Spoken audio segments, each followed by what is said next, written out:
And welcome back to Sunday Report. I'm Joe Pinion. Well, the Biden administration pushing for America to run on electric vehicles. The Environmental Protection Agency, also known as the EPA, announced that a new vehicle pollution standard set to begin impacting car models from 2027 through 2032 models. This prompted West Virginia Attorney General Patrick Morrisey and Kentucky Attorney General Daniel Cameron to send a letter to the Biden admin blasting the move as unlawful, unwise, and unsustainable. West Virginia Attorney General Patrick Morrisey joins us now to talk about what he has viewed as an attack on rural America.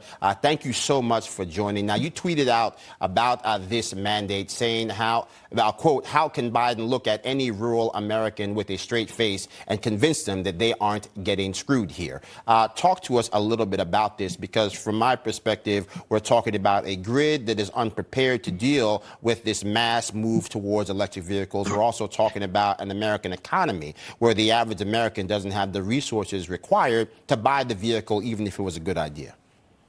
Look, this is exactly correct. This rule is one of the more devastating ones that the Biden administration has released in a long time, and there's a long list of those regulations. But let's start at the basics. These guys want to try to force everyone to move to electric vehicles in such a short period of time. The power grid's never going to be able to sustain it. But the way that they're doing it, they're going after the internal combustion engine, which means you're going after affordable pickup trucks, which means you're going after rural America. And obviously, the administration lacks the legal authority to do that, because we think this fits squarely into the big win that we had last year, West Virginia v. EPA. If you're going to put such transformational effects into place, such as forcing people to move to electric cars, that's a matter for Congress to get engaged in, not these unelected bureaucrats. So we think this rule is ultimately going to go down in the courts. But what they're trying to do is to push the technology and force market-based changes anyway when they don't have the legal authority act, and the consumer is the one that's going to pay a very, very heavy price, potentially $10,000 more for each of these vehicles, and they're not going to get the savings back in terms of fuel economy for many, many years. Well, to that point, it appears to many that rural America being asked to carry the burdens of foreign polluters. You look at places like China, India, where the overwhelming majority of the carbon emissions they say they want to curb are coming from. And the Biden administration has very little to say about that. We've seen Secretary Blinken head over to China and say nothing. We've seen Janet Yellen head over to China and say nothing. So to that point, how do we get the American people to recognize that they are playing pin the tail on the donkey to blame everyday Americans for pollution that they're not even personally responsible for? Look, I think what you have is a very clear strategy. It is an American last strategy by the Biden administration, China first. If you think about how we're going to have to source all the raw materials and the batteries that are needed to produce all these electric vehicles, when here in the United States, we actually have a lot of opportunities if you just give it a little bit more time. But that's what happens when you don't rely on the markets and you force these draconian, radical climate change policies upon the American economy. So, look, I think these guys are talking with forked tongue, and there's no way that anyone, if there's a consumer in front of you, that they can explain it in a way that would work, because American consumers are going to have to pay so much more. And this is on top of the inflation that we've seen in terms of the price of energy and food and goods and services. So I think the Biden economy is a big mess, and there's only going to be more pain associated with it in upcoming years. Well, I think specifically to that point, talk to us about the long-term effect here, because, maybe the Biden administration can snap their fingers and change their mind. But even if they change their mind after the fact, when you look at how cars are produced, mass manufacturing for any real product, it is years in advance, the buying of those products, the chips that are required to make those cars. Right. So, talk to us about the direct impact here, where all of a sudden we wake up in a 2027, 2028 America, and the requirements for how the vehicles are made are not actually suitable for how our grid functions or how people's savings accounts are actually situated, given the state of the economy.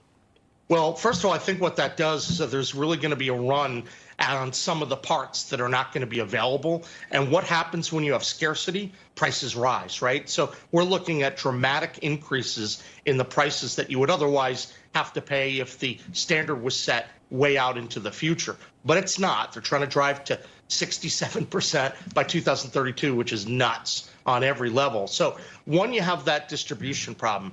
Two, though, what you're going to see is that there's going to be an aggressive effort to try to increase prices. They're going to have to do that because there may not be enough cars. And keep in mind, how are these cars going to get powered? They're going to get powered through the electricity grid, which right now is under attack because at the same time they're trying to move to electric cars, they're trying to get rid of coal-fired power plants and the use of natural gas, stable forms of energy that would allow the price to be cheaper when you're actually charging up your electric vehicle. So none of it makes any sense. And obviously, we're on top of all this. I'm pleased to work with Daniel Cameron, my Kentucky colleague.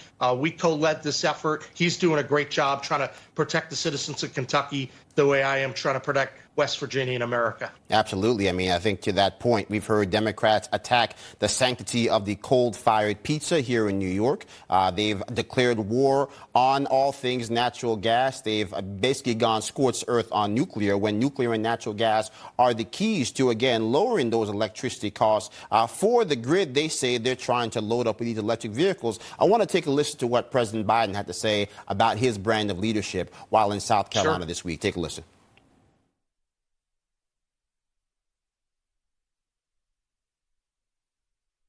Wherever you voted for me or not, I've kept my promise. In fact, some analysis has said that the laws I've signed are going to do more to help red America than blue America. Look, I'm looking at record credit card debt, $1 trillion here that we've hit in America under Joe Biden. I'm looking at auto default rates for over 500,000 Americans, the highest since 2006. So if you're talking about red America that is disproportionately impacted by many of those factors, that doesn't sound like promises made, promises kept to me. No, I don't think it is. And in fact, if you go back to the beginning of this administration, the first thing Biden did is try to make energy more scarce. And the price of energy went through the roof. We're talking natural gas, we're talking coal, because everyone knew that they were targeting them. They were going after them. And they did that. And then, of course, the cost of food rose and goods and services increased as well. So people are suffering badly under the Biden economy. And this attack on the American pickup truck and rural America, this is going to disproportionately and negatively affect a lot of the red states, but also any American who relies on driving for a living. They're really going to be hit quite hard by this. Now, here's some good news for people watching. Right, quickly. This is illegal. We're going to defeat it in court. We have half the state's attorneys general on board with this approach to push back. And we just have to make sure that the markets and the consumers and everyone knows this is never going to see the light of day. Absolutely. Again, people need to know that policies passed in the dark eventually do come knocking on your front door. Attorney General Patrick Morrisey, God bless you for the work you're doing. Let's talk soon. Thank you so much. Great to be on today.